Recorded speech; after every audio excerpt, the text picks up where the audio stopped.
Somnifère, le podcast. Bonsoir à toutes et à tous, nous sommes le mercredi 25 janvier et Somnifère vous raconte ce soir l'histoire d'Irène et de Guillaume, deux jeunes gens qui vont découvrir ensemble les affres de l'amour. Or pour entretenir la flamme, Guillaume va jouer un jeu dangereux au risque de se brûler les ailes. C'est un récit de Fanny Richomme intitulé Irène ou les amours du bon vieux temps. Je vous souhaite une excellente nuit et maintenant place à notre séance de relaxation. La séance de relaxation.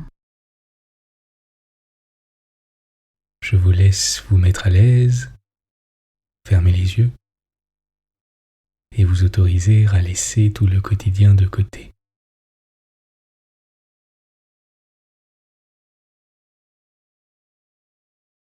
Dans un premier temps, prenez un instant pour être simplement présent et pour vous laisser bercer par les mouvements de votre ventre.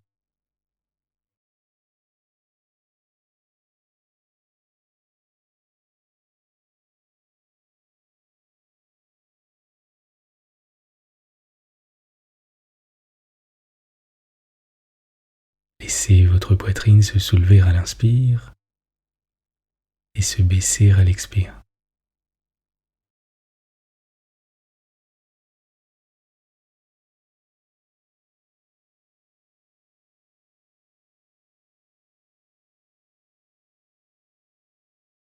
Prenez maintenant un instant pour détendre complètement vos pieds et vos chevilles.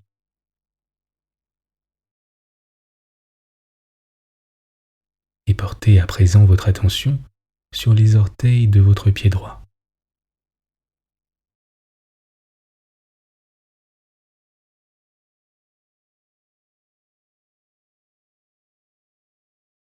Imaginez des mains s'y poser et les masser un par un. D'abord le gros orteil,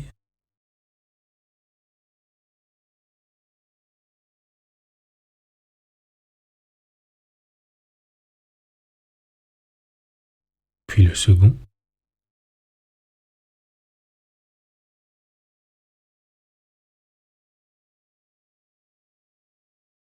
puis le troisième,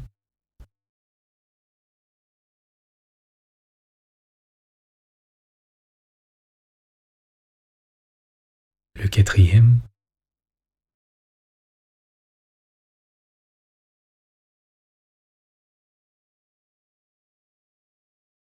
et enfin le petit orteil.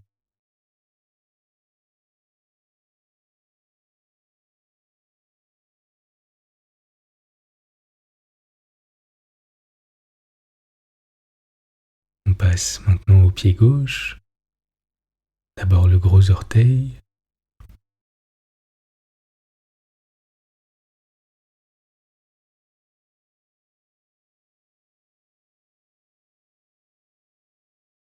puis le second,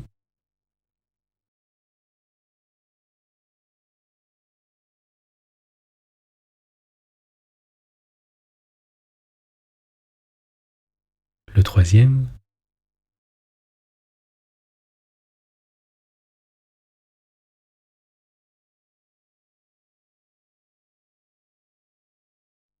le quatrième,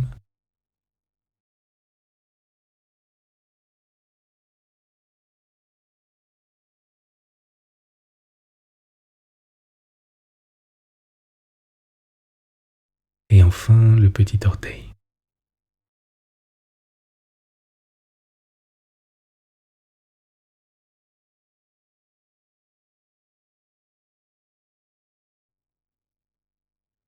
Ces mains commencent à présent à vous masser la plante des pieds.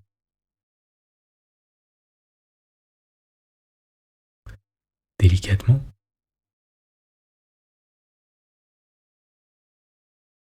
avec douceur.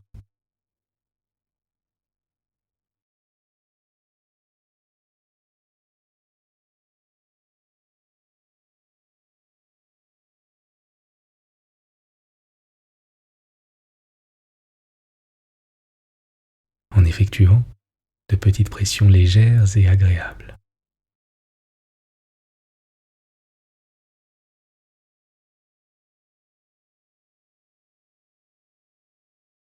de haut en bas,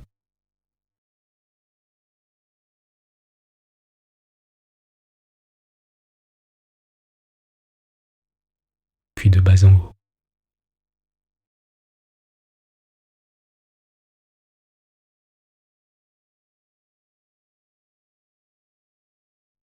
En effectuant de petits cercles. Vous pouvez, si vous le souhaitez, laisser les mains remonter lentement vers vos chevilles.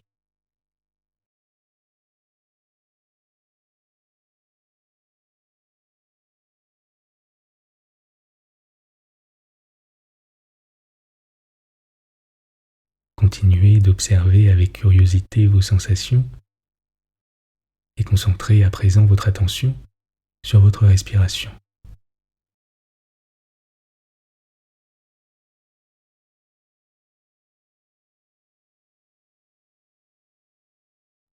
Sur la température de l'air, plus frais à l'inspire et plus chaud à l'expire.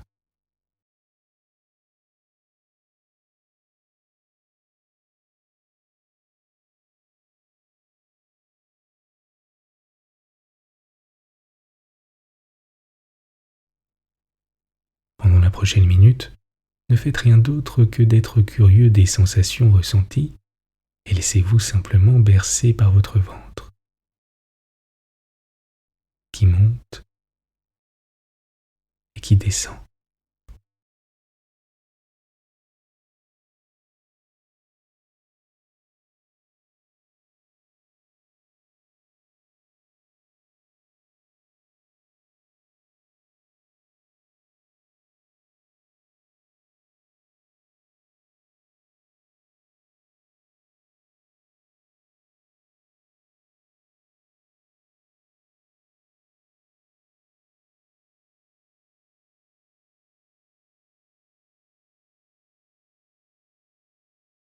Vous êtes calme et détendu.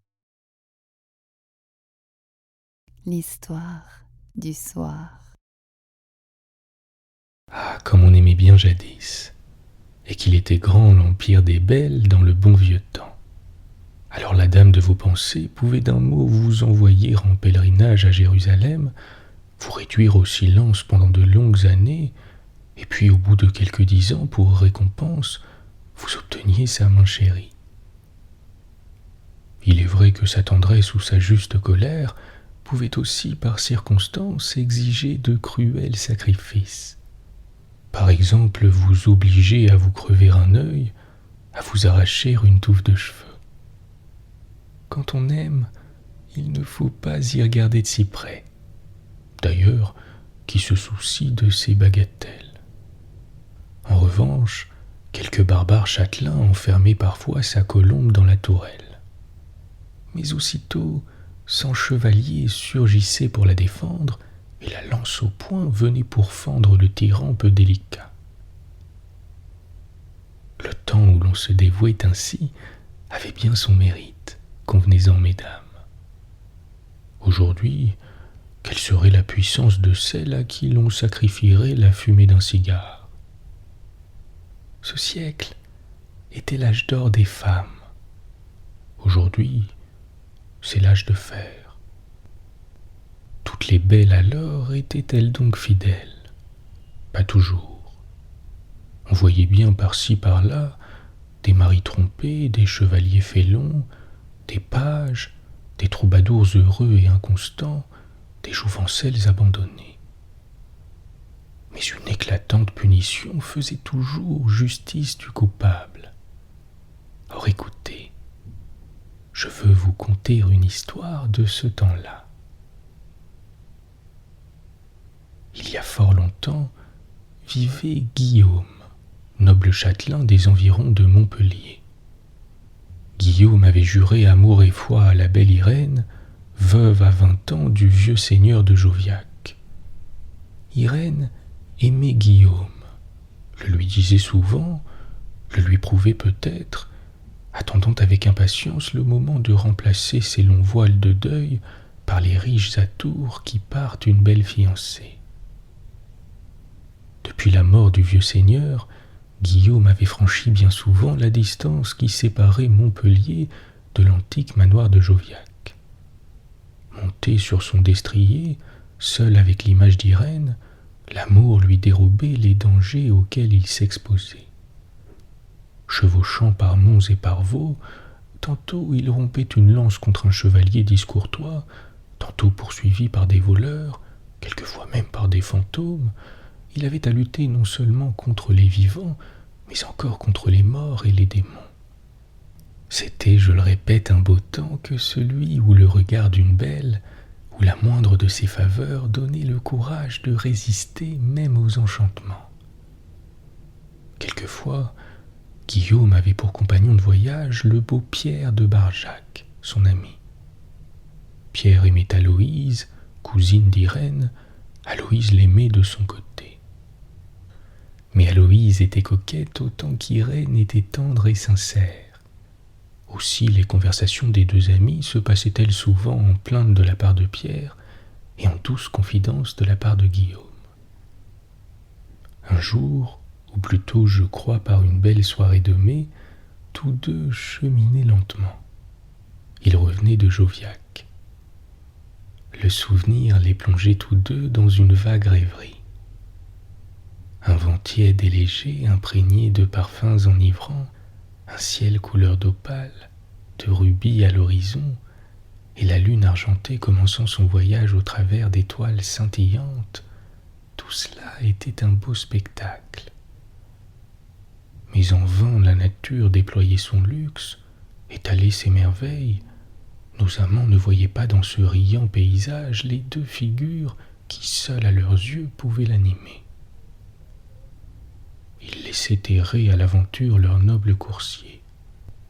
Guillaume chantait avec langueur ces vers analogues à la circonstance. En venant vous visiter, j'avance d'un pas léger et rapide, je ne m'arrête jamais.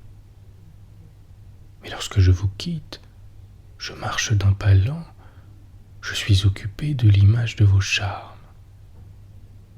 Je m'arrête souvent et je reporte mes regards vers le lieu où je vous ai laissé. Je vous l'assure, et ce que je dis est plus sacré que si je l'affirmais à serment, dans les jours entiers que j'ai le bonheur de passer auprès de vous, le moment du départ me semble toucher à l'arrivée. Et sa voix expira dans un profond soupir.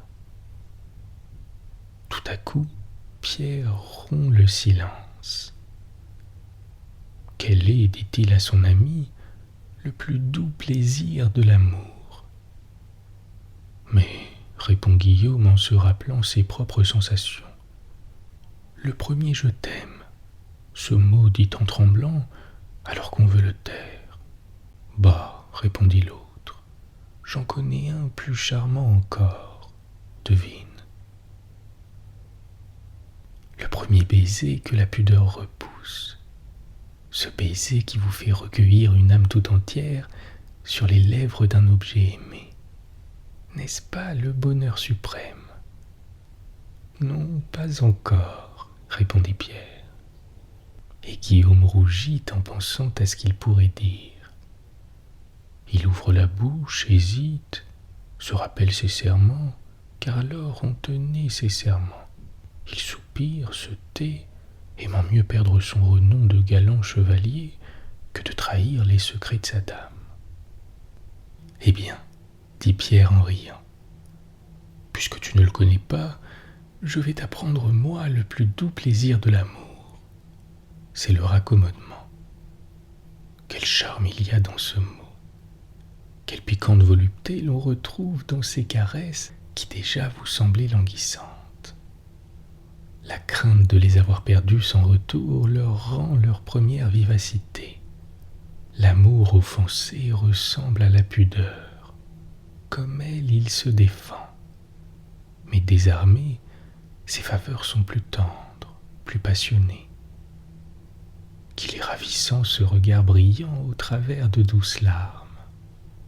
On dirait un rayon de soleil perçant la nue après l'orage et laissant entrevoir un ciel d'azur. Ce cœur battant de colère et d'amour cette main qui vous repousse et vous attire, ces reproches, ces aveux, ce pardon, qui pourrait dire l'enchantement de tout cela? Et Pierre s'animait, et Guillaume, en l'écoutant, partageait presque son délire. Irène ne connaissait pas les ressources de la coquetterie. Elle aimait, elle l'avait dit, et croyait de son devoir d'être toujours aussi tendre pour celui qui avait choisi son cœur. Guillaume était heureux, mais il l'était depuis tantôt 6 mois. Et dans ce temps comme aujourd'hui, 6 mois d'un amour sans obstacle auraient peut-être paru longs si l'absence ne fût venue parfois en réveiller le charme.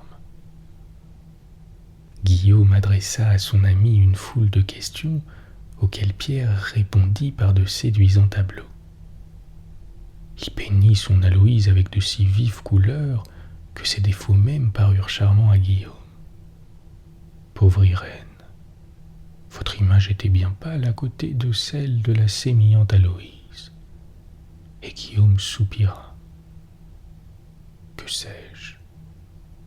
Il regarda, je crois, Pierre avec envie. Après un silence, il reprit. Pour goûter le charme d'un raccommodement, il faut avoir eu à se plaindre. Et mon Irène est si bonne, si tendre, elle m'aime tant. Elle ne t'a pas donné quelque sujet de jalousie? Non, elle n'a Dieu que pour moi. Une femme a parfois des caprices. Elle est d'une humeur égale, son caractère est parfait. Et tu seras son mari. Oui, vraiment, s'il plaît à Dieu. Pauvre Guillaume, pourquoi me plains-tu? Je ne voudrais pas de ton bonheur, il me ferait mourir d'ennui. Mais, reprit Guillaume piqué, Irène est plus belle qu'Aloïse et bien plus riche en biens et en vertus. C'est égal, je ne changerai pas. Il m'est facile, dit Guillaume, d'ajouter un raccommodement à tous mes autres bonheurs, tu verras. J'éprouverai Irène et je te forcerai à convenir que mon sort est préférable au tien. Le lendemain, Guillaume écrit à son ami une lettre cruelle. Irène ne peut en croire ses yeux. Elle cherche dans ses souvenirs, dans sa conduite, ce qui peut avoir blessé son amant. Mais son cœur est pur comme le jour. Sa conscience tranquille ne lui reproche rien. Elle se dit, il s'est trompé, il reviendra. Elle lui répond par une lettre bien tendre, et elle en attend le résultat. Guillaume renvoie cette lettre sans la lire. Ah, douleur! Irène espère qu'il va venir. Le jour de la visite se passe, Irène ne l'a pas vu. Serait-il infidèle? Irène ne peut le croire, il l'aimait tant. Et peut-on changer quand on s'aime? Cependant, l'inquiétude s'empare d'Irène et la jalousie se glisse dans son cœur. Elle fait épier les démarches de Guillaume et ne peut rien apprendre. Elle renouvelle ses perquisitions, rien encore. Un chevalier ami de Guillaume se rend auprès de lui et cherche à le sonder. Il reste impénétrable. Il dit seulement que les torts qu'il reproche à Irène sont de nature à ne pouvoir être confiés et encore moins oubliés. Profondément blessée de ces perfides insinuations, Irène ne sent d'abord que sa colère, puis elle se livre au désespoir. Le chevalier cherche à la consoler, mais en vain. Il exalte ses charmes sur tous les modes de la galanterie, mais elle l'écoute avec distraction. Alors adroitement, il la plaint d'avoir prodigué les trésors de son affection à un ingrat qui la délaisse. À cette idée d'abandon, la fierté d'Irène se réveille. Son ressentiment la ranime. Elle prend enfin la résolution d'oublier le volage. Bientôt, Guillaume, à son tour, craint de l'avoir perdu. À son tour, il ressent les angoisses de la jalousie. Inquiet, il se rend avec mystère chez une amie de sa maîtresse afin de s'assurer de ce qu'il doit craindre. Irène, qui en est avertie, éprouve une secrète joie. Elle pourra donc l'accabler du poids de sa colère, lui reprocher sa perfidie. Ou plutôt, à son insu, nourrit-elle l'espoir de le ramener à ses pieds. Mais sa gloire la retient. Que dira le monde si elle échoue? Irène est craintive, elle cherche le moyen de cacher la démarche qu'elle va tenter. La voilà conduite seulement par son amour dans la maison où Guillaume l'attend avec une fiévreuse impatience. Qu'il dut être heureux, direz-vous, en revoyant celle qu'il adore, en la retrouvant fidèle et plus aimante que jamais. Une pareille démarche, et faite à cette heure, le prouvait assez. Eh bien, le coupable Guillaume, trop sûr d'obtenir un généreux pardon, épie dans son cœur ces délices du raccommodement que Pierre lui a tant vanté. Il n'éprouve que le plaisir qu'il ressentait d'ordinaire auprès de son ami. Non, se dit-il, ce n'est point encore cela. Il compose son visage, reçoit avec indifférence les avances d'Irène, ne répond que par des sarcasmes à ses fendres reproches. Il voit couler ses larmes, que dis-je, il la voit les mains jointes presque à ses pieds, et il reste froid. Est-ce bien Guillaume qui a produit en lui un si grand changement? Il n'en sait la raison, mais Irène lui semble moins jolie qu'autrefois.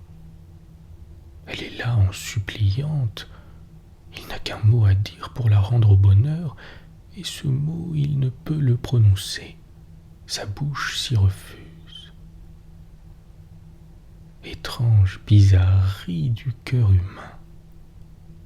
Dans ce moment, il doute presque s'il l'aime encore. Aloïse, la fière, l'indépendante Aloïse, ne s'abaisserait pas ainsi, pensait-il. Et la pauvre Irène, à chaque comparaison, perdait une partie de ses charmes. Elle surprend dans les yeux de Guillaume cette nuance de mépris. Elle se lève avec dignité. « Guillaume, lui dit-elle, j'ai cru que vous m'aimiez, nous allions être unis. Vous étiez injuste, par ma soumission et ma douceur, je voulais vous ramener à moi et vous épargner l'aveu d'un tort. Vous ne m'aimez plus. N'attendez de moi ni plainte ni reproche, je me suis trompé.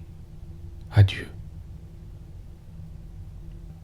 Avant que Guillaume eût eu le temps de répondre, Irène, d'un air imposant, était partie. Il reste pétrifié à cette même place où il croit la voir encore. Le dédain de son regard, la noblesse de sa démarche l'ont atterré. Irène s'est montrée sous un nouvel aspect. Elle n'était que belle, elle a paru sublime. Le chevalier la suivra-t-il? Ira-t-il à ses pieds, avouer sa faute et demander merci? Il ne l'oserait. Il songe avec effroi à cette tranquille colère. Pourra-t-il jamais la vaincre? Oui, elle si bonne qui tout à l'heure encore était si tendre, prendra pitié du désespoir de son ami. Elle saura tout et lui pardonnera une faute que sans doute quelque enchanteur jaloux de son bonheur lui aura fait commettre. Le reste de la nuit parut bien long au pauvre chevalier. Pour l'abréger, il épanche son âme tout entière dans une longue épître, et sitôt que l'heure le lui permet, il vole chez Irène. Malheur, elle est partie. Il demande, conjure, personne ne peut lui apprendre la route qu'elle a prise. Le jour se passe en recherche vaine, et les jours suivants ne lui apportent aucun indice, encore moins de consolation. Guillaume, dévoré de chagrin, plus amoureux que jamais, n'ose confier à Pierre le sujet de sa douleur. Il en rirait. Bernard d'Anduze, son frère d'armes, arrive heureusement pour apprendre sa déplorable histoire et lui donner des conseils. Guillaume lui conte tout jusqu'au moindre détail. Bernard écoute avec attention et persuadé que son ami est aimé, il ramène l'espoir dans son cœur. Mais il faut découvrir la retraite d'Irène. Comment faire? Elle n'est dans aucun de ses châteaux. Il pense alors qu'elle s'est retirée dans un couvent et tente de vains efforts pour en acquérir la certitude. Il allait y renoncer lorsqu'un heureux stratagème lui vint en aide.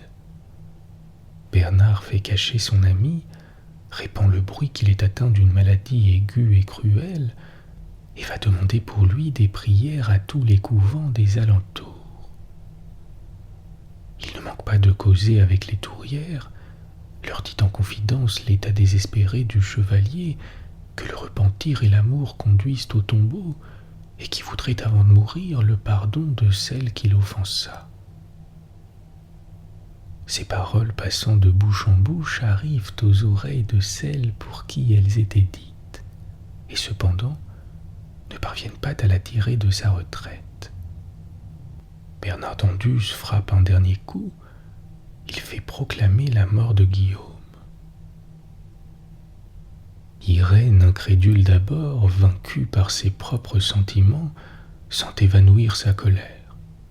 Elle fait appeler Bernard d'Anduze, voulant apprendre de sa bouche même les tristes détails d'une perte aussi cruelle. En présence de sa douleur qu'elle ne cherche plus à dissimuler, Bernard ne peut à son tour feindre plus longtemps. Il avoue le moyen dont il s'est servi.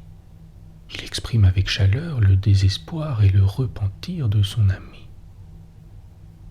Au premier mot, Irène veut fuir, mais Bernard la retient. Il plaide avec tant d'éloquence qu'elle se laisse aller à l'écouter. Il la conjure d'avoir pitié d'un malheureux que l'amour égara. Il avoue que la raison est toute de son côté, mais il lui représente qu'il est grand et beau d'être clément quand on pourrait être sévère sans cesser d'être juste. Que d'ailleurs, Guillaume ne demande qu'à embrasser ses genoux, se soumettant d'avance à toutes les peines qu'elle voudra bien lui infliger. Irène essaie en vain de cacher sa faiblesse sous une froideur affectée. Elle est émue, attendrie, et brûle en secret de se rendre. Si elle n'écoutait que son cœur, elle accorderait au coupable grâce entière et sans condition. Mais que dirait le monde si elle cédait si vite? L'insulte a été publique, il faut que la réparation le soit aussi. La gloire d'Irène l'exige impérieusement. Elle demeure pensive quelques instants, flottant entre les divers sentiments qui l'assiègent. Il m'a cruellement offensée, dit-elle enfin. Sans pitié, il m'a vu souffrir. Je veux qu'il souffre à son tour. Bernard s'incline devant la jeune femme, attendant la peine qu'elle va prononcer.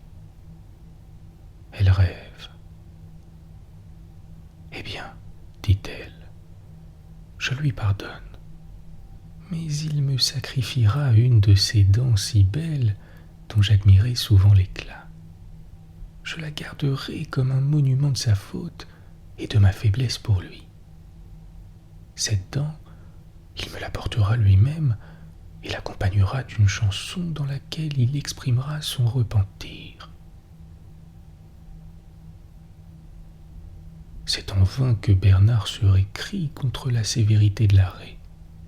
Irène est inflexible.